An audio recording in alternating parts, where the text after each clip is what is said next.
tugaburira abageni icyubahiro n'ikibi cyawe Mana.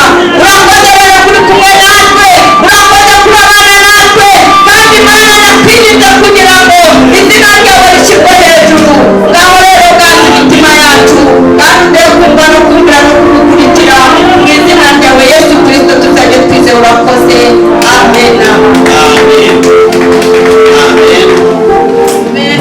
Amen. Amen. Amen. Katwongere amashyi. We are going to pray. Buri wese akomeza kugubwa mu Each and everyone must continue enjoying the presence. umunsi mukuru It is a big day. mu minsi ya Gikristo. The Christianity. ngira ngo nawe urabizi ko uwo munsi mukuru w'iminsi mikuru yose. You know this is a big day. umunsi w'igiciro. It is a day for the prize. umunsi w'ibyishimo. It is a day of joy.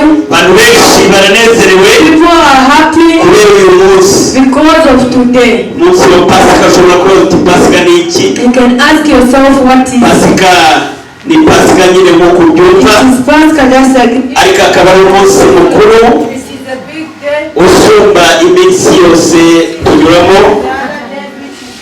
ni umunsi tugiye kuvugaho, ni umunsi tugiye kuganiraho, Today we are going to talk about. kandi ni umunsi uvugwaho cyane And it is a day which n'abakirisitu. is talked about with abantu Christians. benshi banezerewe, A lot of people are happy. abantu benshi barishimye A lot of people are happy kubera umunsi mukuru wa Pasika turimo. because of this day of kuvuga ngo urishimye nanjye ndishimye, showing that you are happy and I'm also kandi happy. dukwiye kwishima And we need to be happy. kuko niho intsinzi yacu yaboneka. All this is one intsinzi y'ubukristo Christian kuko Yesu yazutse